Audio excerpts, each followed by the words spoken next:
Oi, gente, boa tarde. Graças a Deus tá chovendo. Eu espero que vocês estejam tão felizes quanto eu.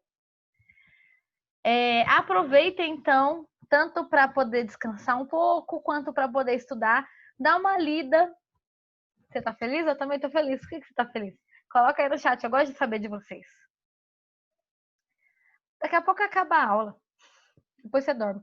Mas não esqueçam de fazer as atividades. Gente, hoje tem slide, tá? Do capítulo. Vamos finalizar Atenas, porque a gente já finalizou Esparta. Eu quero que vocês lembrem. Eu gosto de Harry Potter. Eu quero que vocês lembrem qual é a principal característica de Esparta. Eles são um povo guerreiro, tá? E não é o guerreiro marítimo, eles são guerreiro da terra. Então, eles tinham uma técnica de roupa que eles usavam. Eles usavam a primeira vez que se usou aquela técnica de. Deixa eu adicionar, Gabriel. Aquela técnica de muralha em que um protege o outro para guerrear, né? Então, existem várias coisas ali que são bem desenvolvidas nessa parte. Agora, a gente vai conhecer um pouco mais sobre Atenas, que era uma nação diferente de Esparta, muito mais voltada para a parte intelectual, tá bom? E ela vai. Não é que ela.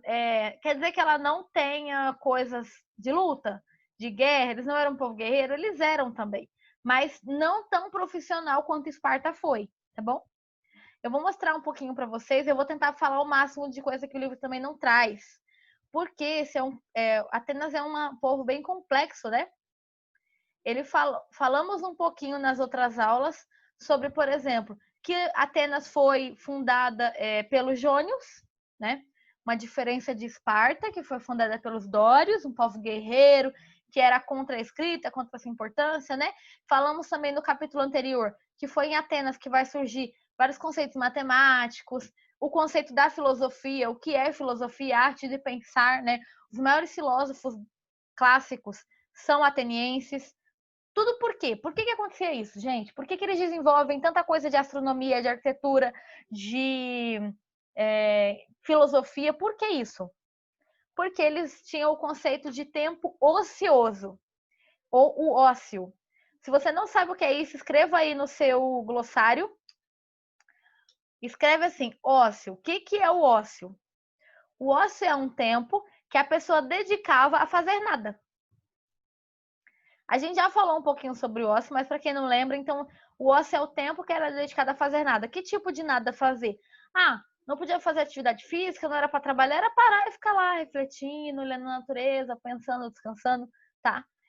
Até hoje existe um pouco disso que é a siesta na Europa, em alguns países da Europa, que é aquele momento em que ele para de tarde para descansar, não faz nada, nada difícil, nada pesado, apenas conversa, descansa, come.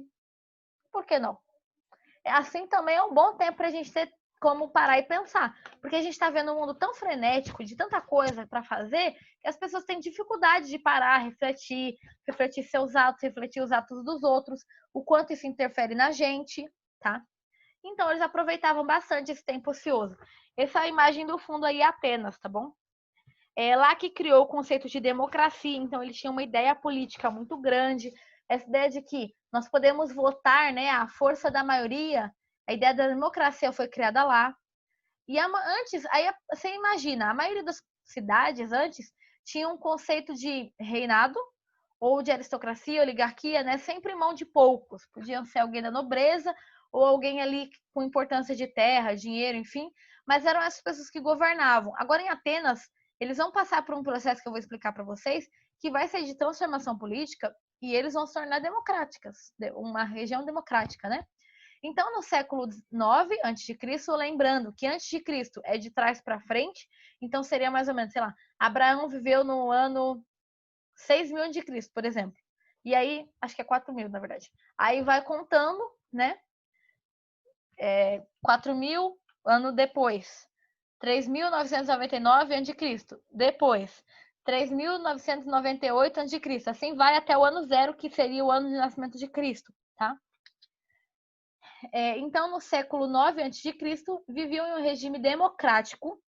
O rei era considerado, ou o título dele era o Bacileu, que governavam com um conselho de aristocratas, formados pelos eupátridas. Quem não lembra o que são os eupátridas, são os bem-nascidos, pessoas ricas que nasceram com algum dinheiro, alguma influência, alguma terra, tá bom?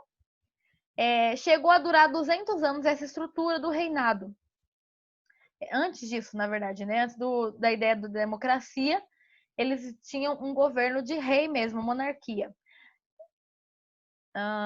200 anos depois, Eupátrida começou a crescer o poder deles. Se vocês quiserem conhecer um pouquinho da classe, né, social, é que aqui está um pouco mais divididinho. Mas, ó, atenienses eram os eupátridas, que era a ponta, né? Organização Social de Atenas. Essa atividade comercial enriquecia os demiurgos, uma camada social dedicada ao seu comércio. Porém, o grande poder político, lembra que a gente falou que eles tinham uma influência na questão marítima, né? O poder político e econômico estava nas mãos eupátridas, a classe mais poderosa. Já os Georgioi, assim como os eupátridas e demiurgos, também eram atenienses, mas esses eram pequenos proprietários empobrecidos. Aí depois, então aqui são os atenienses, tá? Sendo que os eupátridas são a classe mais alta. Depois nós temos os metecos, outra classe social importante em Atenas, estrangeiros que se dedicavam a todo tipo de atividade comercial e artesanato. Então lembra, se fosse um espartano aqui, ele ainda seria um meteco porque ele não era ateniense, ele era grego, mas ele não era ateniense, então era considerado estrangeiro. Assim, em toda a antiguidade, Atenas possuía escravos, prisioneiros de guerra ou pessoas endividadas. Então, tanto tinha prisioneiros de guerra quanto por dívidas. Lembra que em Esparta era muito mais comum as dívidas, né? Isso aqui não está no livro, mas eu vou compartilhar com vocês os slides assim que eu terminar eles, tá? Eupátridas tomaram as terras dos pequenos proprietários. Então, quanto mais o poder dos eupátridas vai crescendo, pós o final ali do governo do rei, né? Mais eles vão crescendo o seu poder, seu direito, e eles acham que então eles têm direito também a tirar a terra dos pobres, que é o que eles vão fazer. Eles vão tirar a terra dos pobres, aqueles que têm algum tipo de terra, e vão, principalmente aqueles que deviam algum dinheiro para eles e não conseguiam pagar, tá? Então, eles vão extrair essa terra como pagamento. Alguns deles que ainda não têm onde pagar e não tem para onde ir, ainda está de dívida grande. Então, eles vão ser tratados como escravos, tá bom? Vão ser escravos por dívidas. Com tudo isso, vai surgir uma forte tensão social, porque se você fosse um pequeno proprietário, por causa de uma dívida, você ia ficar feliz de sua terra ter sido levada embora? Não, né? Então, a galera vai querer a luta, sim, querer sua terra de volta. Muito também porque a concentração de terra estava muito na mão de poucas pessoas, sempre os eupátridas. Aumento do número de escravos por dívidas, cada vez mais pessoas deviam mais. Aumentava o número de escravos e mais gente também ia perdendo suas terras, tá? Isso gera uma desigualdade muito grande. E as pessoas vão lutar contra os eupátridas. Por isso, vai ser necessário com que eles readministrem a forma política, porque tá vendo que os eupátridas estão mandando de um jeito que as pessoas não estão gostando, então eles vão ter que repensar isso, tá bom? E aí surge a ideia dos tiranos. A tirania, né, os tiranos, eu não sei se você já ouviu esse termo. Ah, fulano é muito tirano, né? Ele é duro, ele é forte, ele é rígido. Veio dessa época aqui. Os tiranos, então, governadores que exerciam o poder por meio da força, tá? Digamos que você quer sair, sua mãe não quer deixar, você sai do mesmo jeito. Aí, digamos que ela vai exercer o poder dela com a força. Então, ela pode bater em você? Pode. Então, é porque você desobedeceu, tá bom? De uma certa forma, os tiranos, eles vieram dessa ideia de que se você não vai obedecer porque é lei, você vai obedecer por meio da força. Então, você poderia ser espancado, você poderia ser chicoteado, tá? Em praça pública. Então, essa era a figura dos tiranos, que também apoiavam eles, eram os legisladores. Esses dois grupos governavam normalmente juntos. Quase sempre os tiranos existiam dois, tá? Um ligado mais à política e a partes sociais e o outro ligado mais à guerra, tá bom? Isso não está no livro também. Então, o que são os legisladores? Líderes políticos encarregados de modificar as leis de Atenas. Tudo bem, João? Alguém mais está viajando? Ana Sofia, tudo bem? Olha só, legislador. Você pensa em lei, não pensa? Ó, legislar. Vem de lei mesmo esse conceito, tá? Então, eles iam criar as leis e modificar as leis de Atenas com o objetivo de cuidar dessas pessoas, tá bom? Ou de diminuir as revoltas atenienses. Um dos mais importantes líderes desse período foi Solon, que é esse carinha que vocês estão vendo. Ele decidiu acabar com a escravidão por dívidas, porque a maioria dos escravos eram por dívidas, e também devolver as terras para as pessoas que foram as suas terras confiscadas, tá?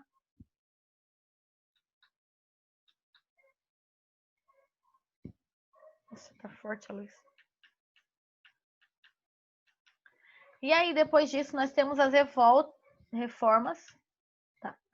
Reformas profundas foram feitas, na verdade, por Clitênis. Enquanto Solon ele ficou mais voltado ali na questão das dívidas e da terra, o Clitênis ele vai dividir as regiões de Atenas, tá? Criando demos. Cada demo tinha 10 tribos, passou a ser divididas em 3 partes. Então ele ia subdividindo para administrar melhor e assim ele saber quem precisava do que, como ajudar o que, tá? Quase sempre moravam no litoral os atenienses, né? O que fazia com que eles fossem muito fortes na questão marítima. Eles tinham uma estrutura de navios muito desenvolvidas, tá? Passaram a ser compostos juntos por proprietários rurais, como artesãos e comerciantes, agricultores, a marinha. Tudo isso vai começar a ter direitos para poder votar, porque dentro de determinados períodos ia-se os cidadãos, né, de cada tribo, de cada gênero, de cada demo, tá aqui, ó. Lembra que a gente falou que ele dividiu? Aqui. Opa.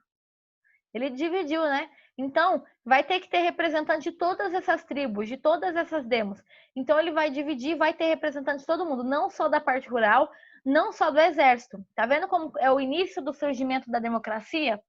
Quais são as grandes diferenças democráticas daquele período para esse? Você pode ver, por exemplo, que apenas os cidadãos poderiam votar.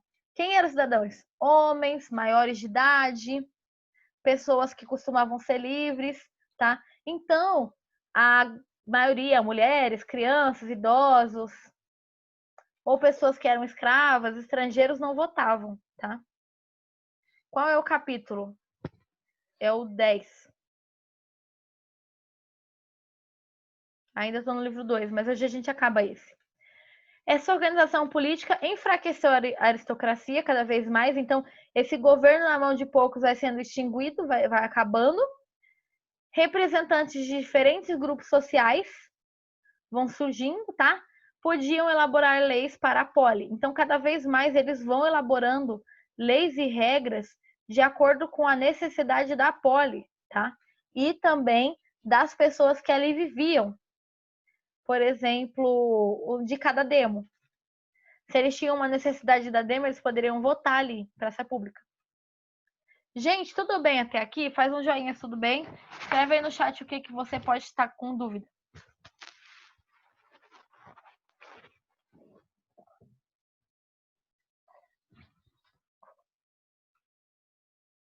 Oi.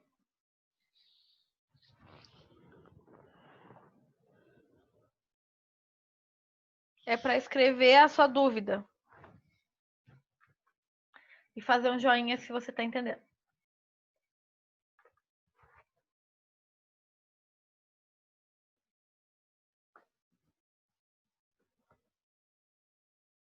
Entendi. Todos os presentes podiam pedir a palavra e expor. Então, suas necessidades, eles poderiam falar em praça pública, tá? Suas ideias, seus assuntos, sobre todos os assuntos. Cada cidadão poderia apresentar um projeto de lei por ano, tá bom? Então, cada um poderia ter ali algum tipo de direito de pelo menos falar, olha, tá acontecendo tal coisa, como é que a gente pode resolver isso, tá? Na hora de votar, bastava levantar a mão. Vou diminuir aqui para vocês verem. Bastava levantar a mão. Cada voto cidadão tinha o mesmo peso. Então, não tinha, por exemplo, se a pessoa foi um rei, agora ela tem um peso.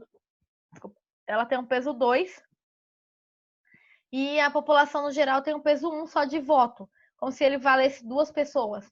Não, todo mundo vale a mesma coisa, tá? O poder em Atenas não se concentrava em uma única pessoa ou grupo. Então vai surgindo aqui a democracia, a ideia de que todos, ou pelo menos a maioria, têm o direito sim a falar seus pensamentos, suas necessidades e como resolver isso, tudo bem? E aí todo mundo poderia votar, todo mundo poderia cuidar das suas necessidades, né? Ou como cuidar da poli toda, tá bom?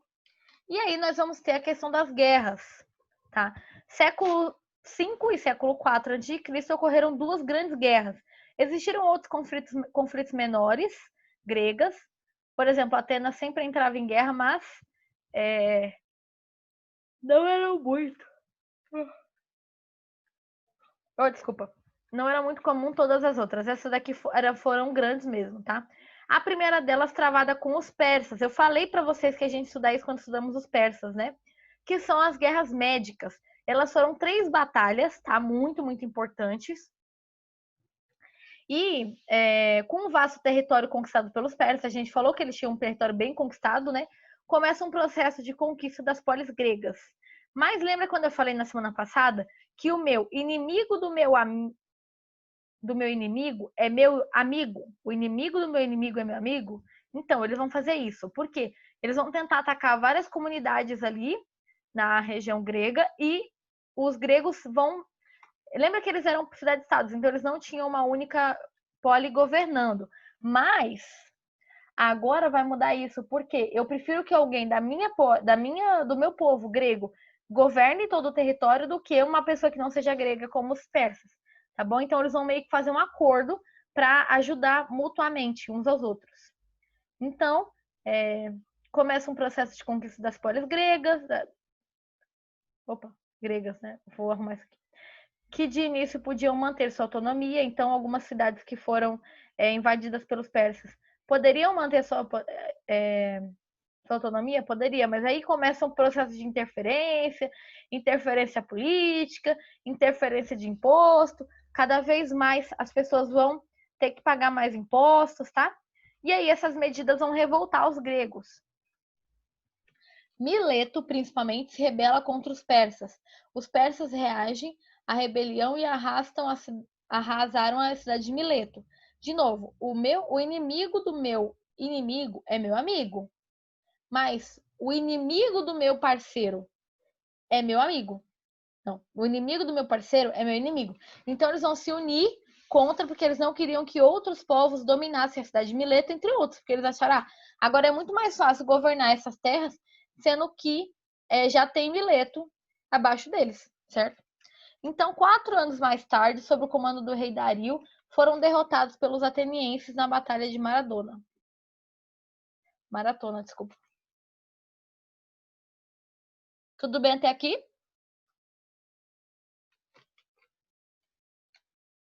Em 490 a.C., os persas declararam guerra, tá, aos gregos.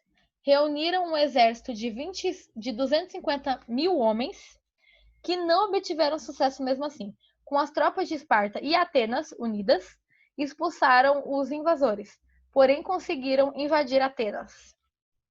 Então eles vão, né, conseguir invadir Atenas, mas ainda assim não conseguem governar as regiões. Então eles vão ser expulsos aqui.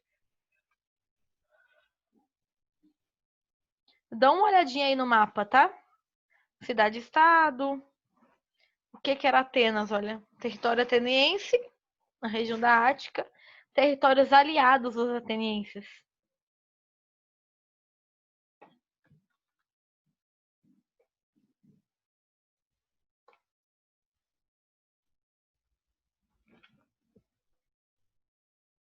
Esse aqui foi o Império Ateniense, né? Eles governavam mais de 200 cidades-estados. Eu já vou explicar por quê, tá? Então, foca aqui nessa parte. A Confederação de Delos aconteceu por causa disso exatamente. Com o sucesso de Atenas, né, eles vão se organizar lá para poder lutar contra os persas, e Atenas é o grande causador que gera a vitória, tá? E assim, consolida também que essa polis, ela é forte, ela é influente, então que se qualquer inimigo atacasse, eles iam pensar 2 vezes para não atacar uma região que já tinha vencido dos persas, que era muito maior, certo? Então, em 478 a.C., cria-se uma aliança de proteção mútua, uma aliança militar marítima de defesa, a Confederação de Delos. Então, qual era o objetivo? Por exemplo, se alguém atacasse Locris, que é essa região aqui, né? Essa pessoa, as pessoas que entraram na Confederação de Delos iria lutar contra essa pessoa ou esse país. Tudo bem?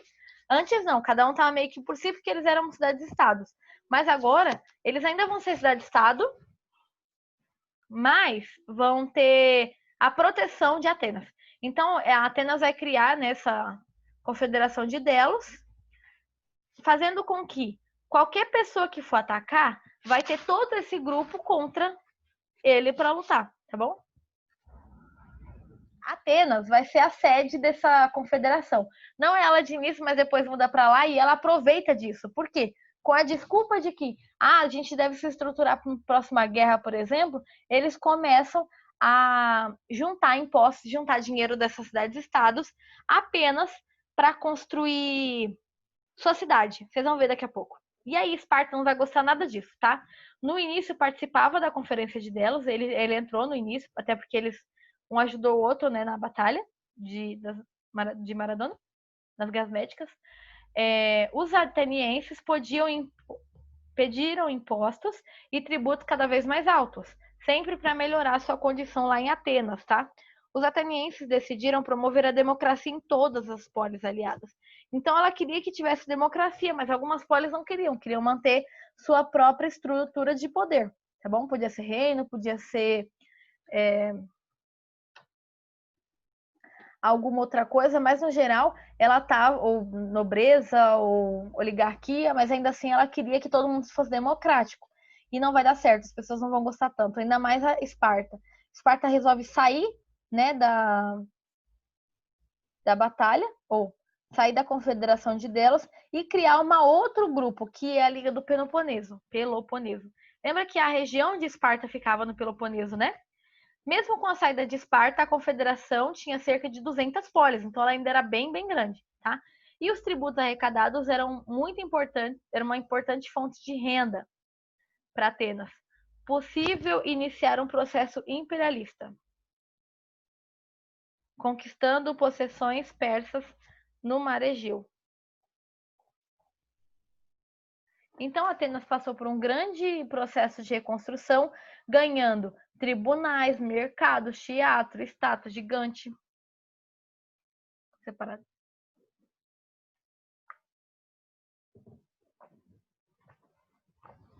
Na Acrópole foram construídos, então, né, dois grandes templos dedicados a Atenas, porque não é à toa que Atenas tem esse nome, é por causa de Atena, que era a deusa protetora da cidade, assim como a deusa do casamento, né? A conquista do mundo grego. Gente, está fazendo sentido para vocês? Alguma dúvida?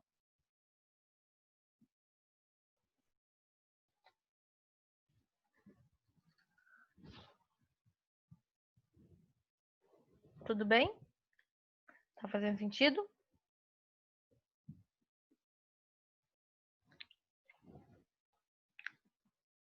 Bom. A conquista do mundo grego. Existia uma rivalidade entre Atenas, que era uma ultrapotência marítima, ela tinha ótimos barcos, ela tinha um barco que era uma estrutura de bronze na frente. Imagina o peso que não era isso. Porque qualquer barco que passasse perto, eles podiam bater e estragava o barco da pessoa, mas o deles não, tá? E Esparta, que era uma potência continental, falei para vocês, eles eram guerreiros. Era a função deles, eles estavam ali só para guerrear, né? A rivalidade aconteceu por muito tempo, até que a guerra veio em 5 a.C., tá? A Guerra do Peloponeso foi um conflito que durou de 431 a.C. a 404 a.C., lembra que a gente traz para frente, então essa data é depois mesmo.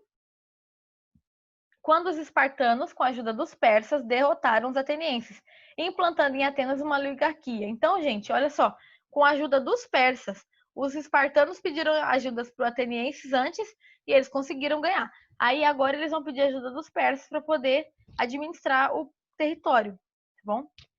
Esparta como centro do período, sempre vai ser uma grande cidade, principal potência grega da época, tá bom? Não foi mais Atenas, porque Atenas tinha sido destruída. E 27 anos de guerra. Gente, vocês pensam o quanto que não deve gastar a guerra? Pode ser com armamento, pode ser com comida, pode ser com roupa, itens de primeira necessidade, coisas básicas, né? Tipo sabão, etc. Porque se ninguém está produzindo, está todo mundo na guerra, fica um pouco difícil. Então a cidade ficou arrasada, né? Cidade com muitos gastos, a população empobrecida. Lembra que em Esparta, por exemplo, as pessoas iam para o exército, mas elas tinham que arcar com os custos, né? Avanço macedônico. A polis desunida, as polis, depois, né, que a Pérsia ajudou Esparta, Esparta ganhou, ele queria se aproveitar e virar a grande potência, mas o que acontece é que ele ficou tanto tempo em guerra que ele não tinha mais dinheiro, a população estava pobre, todo mundo morre de fome, não tinha o que fazer. Então, acaba deixando as polis bem desunidas e uma facilidade para outros movimentos, outros grupos chegarem. E aí vão aproveitar os macedônios, né, vão aproveitar esse momento. Minha voz tá travando para todo mundo?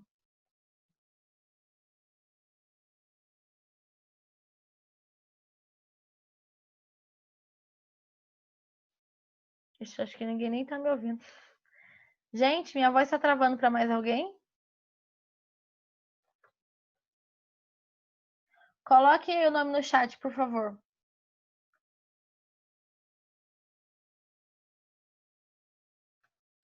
O pessoal disse que não tá travando, não. Deve ser sua internet, então.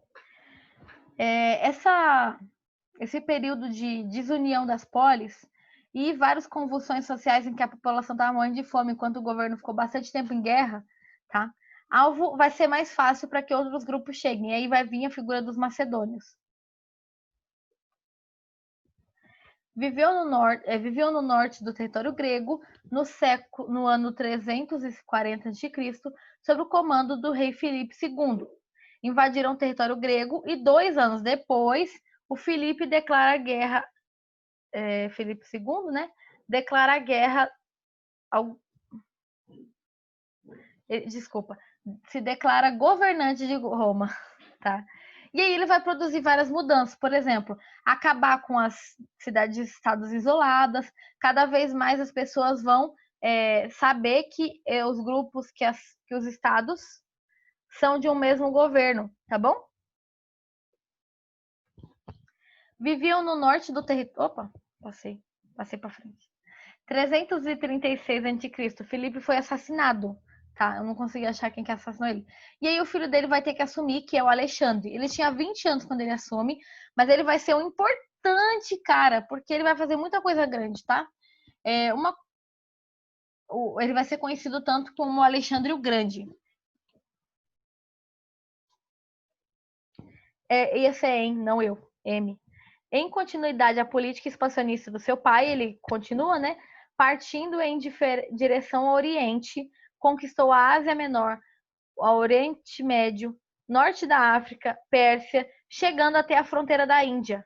Foram 12 anos de missão em busca de conquistas, né, para essa região, para fortalecer o governo macedônico, tá?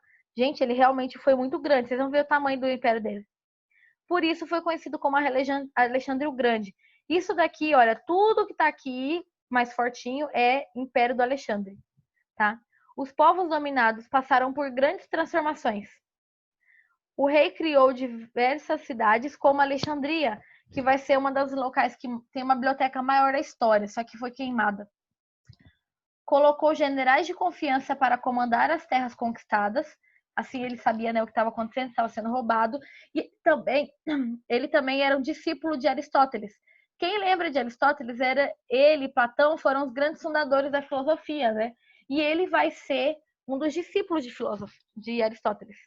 Tinha grande admiração pela cultura grega, tá bom? Então ele vai fortalecer a cultura grega e vai querer expandir essa cultura para o mundo. Todo lugar que ele vai, as pessoas têm que falar grego, têm que apoiar a cultura grega, porque ele era muito a favor disso, tá? difundiu pelo mundo a cultura grega.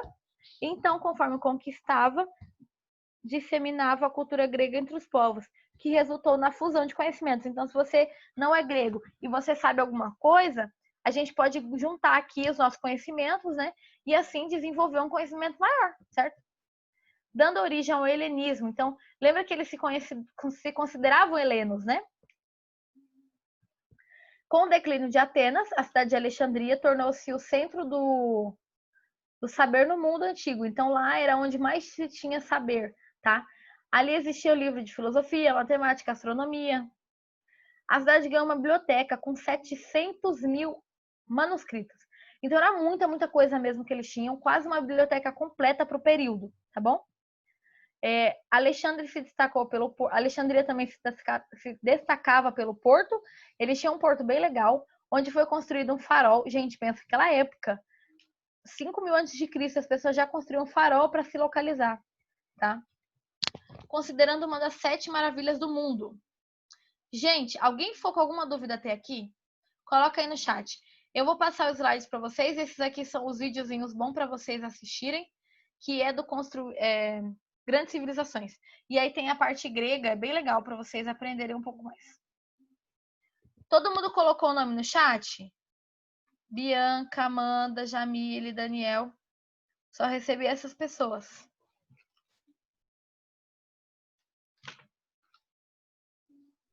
E eu sei que tem mais aí. Ana Clara. 10, 9, 8, 7, 6, 5, 4, 3, 2, 1. Mais alguém? Amanda, Ana Clara. Ana Sofia, eu acho que eu não recebi seu nome. Manda de novo. Gabriel Filho, Gabriel Garcia. Ah, agora eu recebi, Garcia.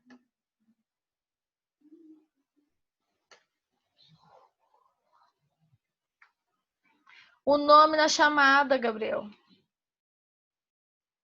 Bruna.